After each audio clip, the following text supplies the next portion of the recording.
Welcome back. Visit Julian podcast. So I'm going to be my ironic self and say, oh, I'm excited. I'm always excited. This has just been such a great adventure for Julian and for those who love to visit to get to learn more about the Julian businesses, where they started, why they're amazing. And this podcast is absolutely no exception. I'm here with Yesenia from Julia. Okay. See, and I was so, you say it. Juliantla Chocolate. Juliantla Chocolate. And I guess I say it as Juliantla Chocolate. So that kind of makes sense. She says it with the Spanish accent. I say it with the not Spanish accent, but it gets you the right information. This is a great little store. Obviously, the name gives it away, chocolate, but I think there's a lot more to your store than chocolate. And she's located in the KO Corral on B Street. And we've interviewed, I think, just about everybody in the KO Corral so far. So she's next to Blue Door Winery, Crow and Lilac, the Art Gallery. What else am I missing? I know Moonshine Magic's moving in there. Yeah, they are. Yeah. So it's a really good location. It is a good location in the sense that it's easy to walk there. And when people stop by Town Hall here, I talk about, places to go, and, you're just one block up, so people can foot power it right to your shop. Exactly. Yeah. So tell us about what you do at the store. Obviously, chocolate. You can please elaborate on that, and then talk about other things that you offer. Of course. Well, the original idea was to focus a lot on chocolate, but I get so excited, and I just want to make more stuff and new stuff, and I always change it up. But right now, yeah, you can come on in and see lots of chocolate. We make our own chocolate bars, but we also have other desserts like macarons, cupcakes. We make custom cakes if you want to put in an order, and we'll customize a cake for you. And we even have, they're a little random, cute gifts, like dessert-themed soaps. Oh, that's great. And dessert-themed candles. So it's just a little bit of everything, but I just think that it's just cute. It is. It's my theme is cute. just make it cute and chocolate and sweet, and yeah, we kind of always just are adding new things. It's a precious little store, and one of the ways that it's a precious little store, and for those who are listening, also for you, Yesenia, I put in the show notes a link to Instagram, link to your Facebook, all that stuff. And I know on Instagram you're always posting, probably TikTok too, totally cute videos of your store with cute music in the background, and it really showcases all the great stuff, and what a cute store you have. It's colorful, but it's not overwhelmingly colorful. It's not all this bright primary color stuff. It's just sweet, and I think it's a place when someone walks in, they probably immediately smile, right? Yes, definitely. Yeah. When customers walk in, we hear this all day long when we're open. It could just any day when customers come in, the first thing they say, "Oh my God, it's so cute in here." Yeah. And I love hearing it. Yeah. It doesn't get old, because I really did take my time picking all the colors, I carefully curate what I want in the store. I don't just put random stuff in there. Right. Everything has thought to it. Sure. So I really appreciate when people walk in there and they're just amazed at how cute it is. Yeah, because that's all your effort. That's your life's work. And so for people to appreciate it, I think that's awesome. Yeah. Yes. And I know you're sort of famous for your amazing cakes. People talk about your cakes all the time.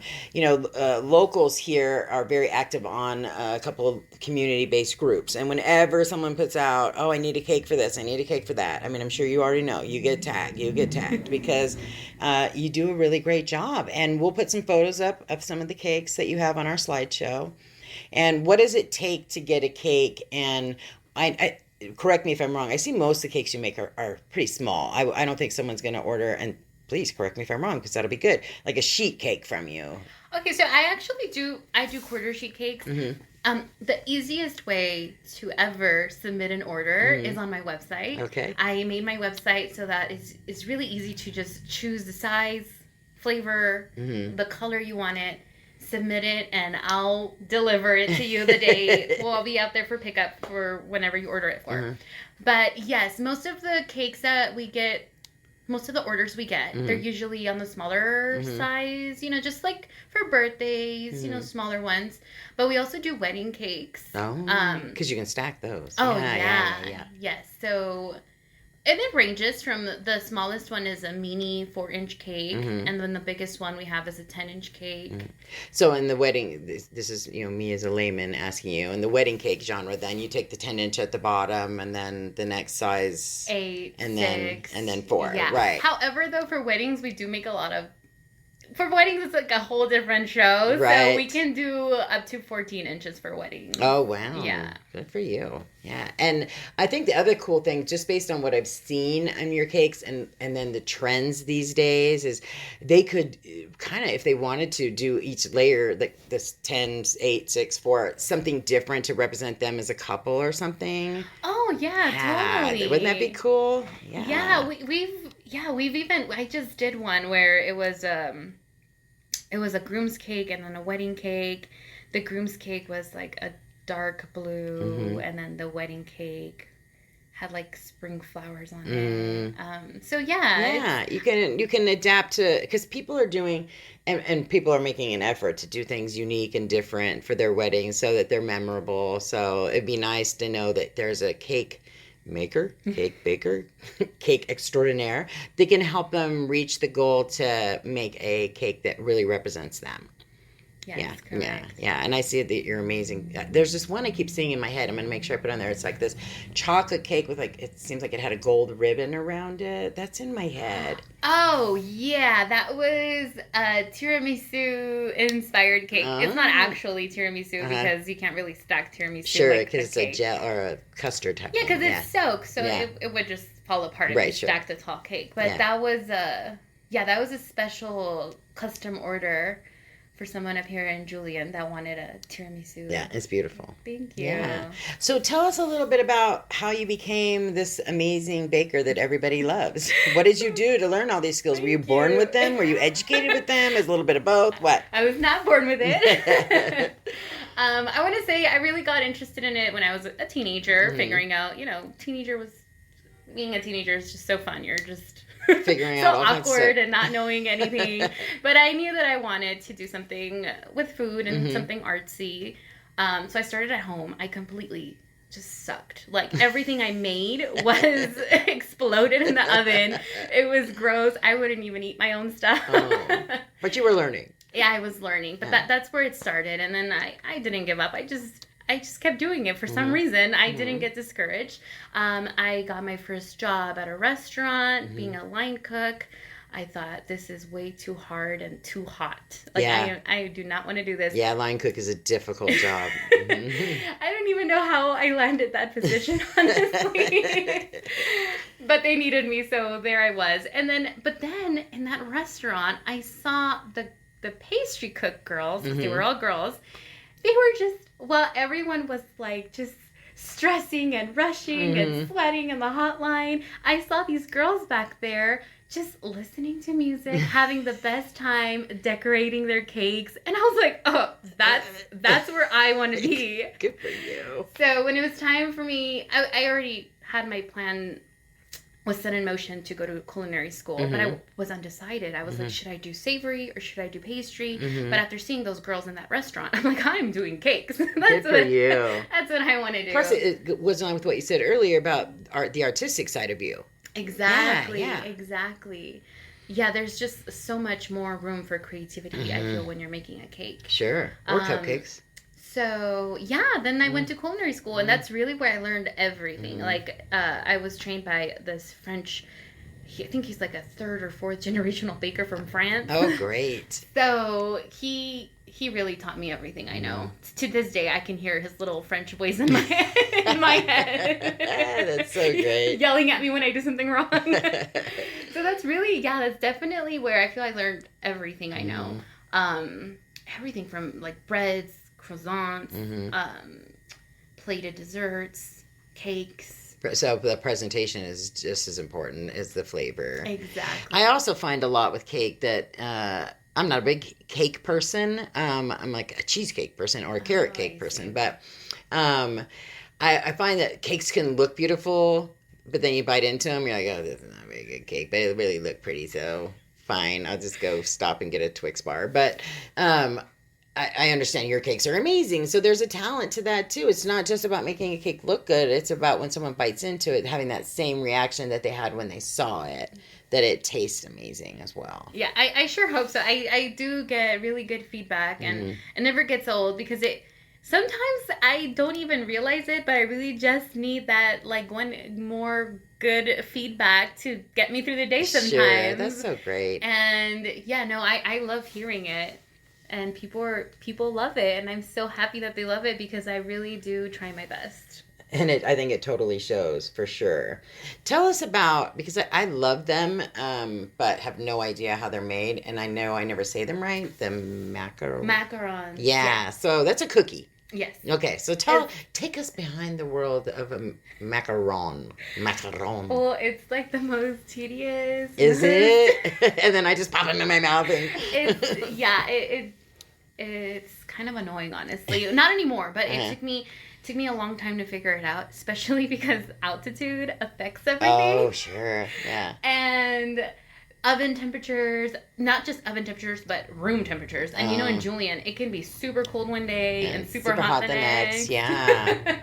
So, yeah, that was a little frustrating, figuring it out, like getting it down, because it's something that I know how to do, but then somehow when I tried making it up here, it just wasn't happening. You were back to your teenage years in the kitchen, exploding foods. So, with a mad scientist just like trying to figure it out. Yeah, like a pinch of cat's tail and the blood of my enemy. I get to see you over a colander trying to figure it all out. Give me my black hat. But they're kind of because you have to work on making the outside like poofy, right? Yeah, it's just the outside. Yeah, so it's the shell is just almond flour, egg whites, powdered sugar. That's really all it is, and food coloring. But somehow it took a while to figure it out. But yeah, it's supposed to be like a crunchy and spongy at the same time. Like you crunch into it, and it's just chewy and delicious and so sweet. Amazing. Yeah, that's an amazing cookie. Now I'm going to ask you a question that I have no business asking, because if you don't make them, but do you make wedding cookies? Those little ones that are... The white ones? Yeah. I'm so sorry, but I've never made them in my life. Dang it. Those are like crack. I can learn it. They're so like crack. I can probably learn it, but yeah, I think they call them Italian wedding cookies. Wedding cookies. They're like a little ball, and yeah. Yeah. So that's your next learning thing. That Robin at town hall wants these Italian wedding cookies. Bring me my colander. So, tell us a little bit about, if you don't mind, and if it's in line with what you want to talk about, like how you make chocolate bars. Didn't you bring me one today? Yes, I did. Yeah. So let me describe it, and I'll take a picture for the thing. But I mean, this looks like a manufactured bar, which is super great. You have this great label, the cool gold. You think you're going to get a ticket to Willy Wonka when you open it up. For those, and this is praline pecan milk chocolate. That's actually exactly what I want people to feel like when they have that bar in their hand. To just feel like they have like this classic chocolate bar that reminds them of Willy Wonka. Well, see, then I did it, and we didn't plan that in advance, did we? No. Yeah, it's like, is there a golden ticket in here? That's great. So I just don't understand the whole process. So don't talk about it forever, but like, how do you make a chocolate bar? Well, it goes through a tempering process, which is also a little tedious. You have to learn your temps. So the chocolate that I get is probably the best chocolate I could find. And it has to go through this tempering process. I have a chocolate machine that does it now. When I first started, I did it by hand, and it was insane. I don't know why I thought I could do so much chocolate by hand. Right. But yeah, so now, thankfully, now I have my little handy dandy tempering machine. It brings it up to a melting point. Then you add the seed. That's what it's called. You add more chocolate to it. And then it brings the temperature down. Then it brings it just a little higher again. And then it's perfect for using. Then you can use it. And then you put it in the molds and that kind of thing. Yeah. And then I have fun with the flavors. I also just, they always change. And I know that it might be frustrating sometimes to people, but it's just like, I don't know, when I go look at ingredients and then I just let myself get inspired. Right, sure. And that's what I make, whatever I'm inspired to make. Well, but I totally get that. Like if my favorite is whatever, cherry chocolate, Walla Walla Bing Bang, and I come back to get it and you don't have it, yeah, I get it. But the other thing is, who doesn't want to consume or eat things made by someone who was as inspired as you are to make it? How can it not be amazing? Your face is just the cutest face. You got to come see this lady. She has this huge smile. She's absolutely adorable. So I just think like your inspiration, your enthusiasm, that's got to come through to the things that you make. And that's probably anybody that was sitting in a room with you would be like, I have to eat whatever this woman's making because she's so excited about it. So I think maybe there is that little thing, like you said, where's my favorite? But it balances with you being excited about making and bringing new things. I think that's awesome, if you don't mind me saying. Oh, so. Of course. No, I think that's true. You can definitely see, if you walk into our store, you'll see what I was excited about that week. Oh, that's so cute. Yeah, so that praline pecan milk chocolate, that one's sticking around. Like that one I love making, and everyone loves it, and I love it. It's so praline pecan and milk chocolate. It's just right. So sweet and crunchy and nutty. Awesome. Now, let me ask you, because you were talking about the machine, and you have a little store here in Julian. Like, how many of these chocolate bars do you produce in a week? Or do you make them every week? I really do try to. Sometimes if I'm too busy with like a wedding cake or like a lot of cakes, I don't get to do as many as I want sometimes. But I try, I don't know, to at least get like 4 dozen out for each weekend. But sometimes it's a lot. When we're only making chocolate, we get a lot more done. Sure, we can probably even do up to 100, but it's like very small batches. Sure. Like I said, like 4 dozen to 100. Like it's not that much. Yeah, and I imagine that they're gone by Sunday when you close the doors. Yes. Yeah. We'll probably have like 1 or 2 left on the shelves. You're like, good, I can take this one home and eat it myself. Yeah. And then the macarons, is that something you have every weekend as well? Yes, I also try my best to have them every week, and the flavors also do change. Sometimes now, honestly, for the macarons, though, at this point, it's more of a supply issue. That depends what, that really, right now, is what the designing factor on what flavors we're going to have that weekend. Yeah, I mean, that's everybody's thing right now. What's going on with the supply chain? Yeah. Let's talk about when you're open. So people know how to visit you when they come to Julian. Of course. We've been consistently open Thursday through Sunday. For a while now, 11:30 to 5:30 Thursday through Sunday. Okay. Sometimes you might find us open on a Monday, but I will not. Right. Do not hold me to that. Exactly. Right. Just for sure, Thursday through Sunday, 11:30 to 5:30. Great. Yeah, I understand why Monday would actually be a good idea. Monday morning, especially because people who had your stuff over the weekend that were staying here. And when they leave, let's stop by that chocolate shop and get some stuff and bring it home to Aunt Martha, that kind of thing. So think about that. Monday mornings probably would be think about it. Yeah, would be your best bet. So what else should we tell our listeners about? Say it again. The name of your shop. Juliantla Chocolate. Juliantla Chocolate. Well, the little fun fact about Juliantla is that that's not like a name that I came up with. It's actually the name of a town in Guerrero, Mexico. My mom is from Guerrero. So when I was trying to figure out a name for the store, I was like, should I just be like Julian Chocolate? That's short and simple. Everyone gets it. Right. Everything else in Julian is called Julian something. Right. And then this song just started. I just remembered this song that's called Juliantla because the singer who sings it is from Juliantla, Guerrero. Yeah. And then I was like, oh my God. Yeah. I found it. This is it. And sometimes that hits you like that. Get it. Yeah. And I knew that it was going to be a little hard to pronounce for some people. I totally understand. Or for a lot of people. Right. For me. And, some people really don't, they still have curiosity about it because but just ask me and I'll tell you the story. It's Juliantla, and some people love to hear the story. So that's also cute when people ask. Yeah, that's really great. And they understand the meaning behind it. Yeah. So for those listening, I started thinking about special occasions. So coming up, for example, is St. Patrick's Day. And everybody's Irish on St. Patrick's Day. My kids are half Irish. My husband's Irish. So do you do stuff for in the shop for like the seasonal stuff. Right. Yeah, I do. So you'll probably find something green. Sure. I'll do something green. There you go. Maybe green cupcakes or Robin, you got me. I haven't really thought about it, what I should make, but maybe the green macarons or something, because that's the food coloring, right? Yeah, I'm thinking like an Irish cream cupcake, though. See, look at there you go. Yeah, cool. And then there's Valentine's Day, which I saw that you did. You had really cute little Valentine's Day. Is my favorite. That's it's so my cute. favorite holiday. It's my favorite because of the stuff I get to do. Sure. I don't actually really celebrate it at home because my husband's also in the food industry, so we don't really celebrate holidays on the actual days because we're working. We're busy, yeah. But I love Valentine's Day. I like to go all out. And people can go right now. It's only a month past to your Instagram page and see some of the stuff that you posted for Valentine's Day, so they can make plans for next year. Exactly. Because I imagine that when people come up here, there's another thing we should talk about to remind people or encourage people.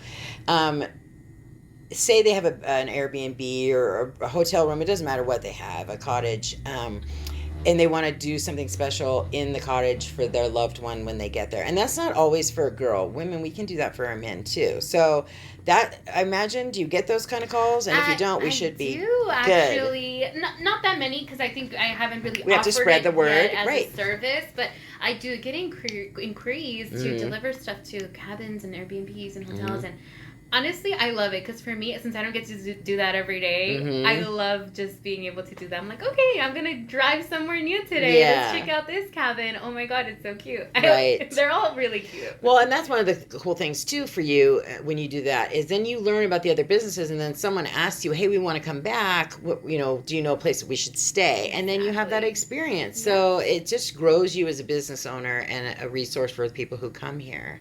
So I think that's a really great idea for people who come up. Someone's bringing their wife up for their birthday or a girl's day, or my husband is a Snickers fan. We're so simple, Snickers. Yeah. Come up with some way to surprise them in the room. I think that's a really good thing that people could think about. Yeah. Yeah, definitely. Yeah. So let's recap. Chocolate bars, macarons.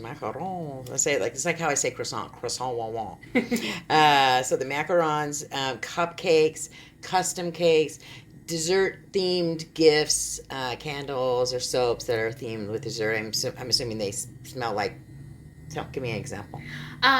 We have actually a hot cocoa candle that's made here in Julian. Actually, that's very cool.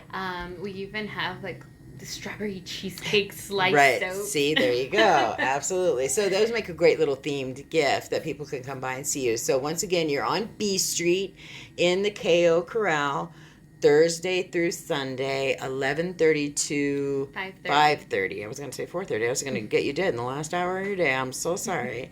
So I highly encourage people to come by and meet you, see your enthusiasm, buy all of your great treats, because you're just an absolute pleasure. I thank you so much for coming. Thank you. Yeah. Thank you so much for having me. Yeah, this is fun. You're adorable. Bye. With the Lucky Land Slots, you can get lucky just about anywhere.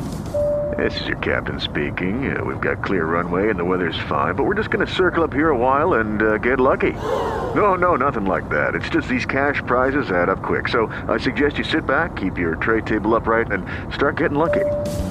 Play for free at LuckyLandSlots.com. Are you feeling lucky? No purchase necessary. Void where prohibited by law. 18+ terms and conditions apply. See website for details. With no fees or minimums and no overdraft fees, banking with Capital One is the easiest decision in the history of decisions. Even easier than choosing to keep the Grinch away from the toy drive. Who's going to deliver the toys to the kids? What about me, the Grinch? No. Yep, even easier than that. You steal the presents one time. With no fees or minimums and no overdraft fees, is it even a decision? That's banking reimagined. What's in your wallet? Terms apply. Capital One NA, member FDIC. Copyright Dr. Seuss Enterprises. Copyright Turner Entertainment Company.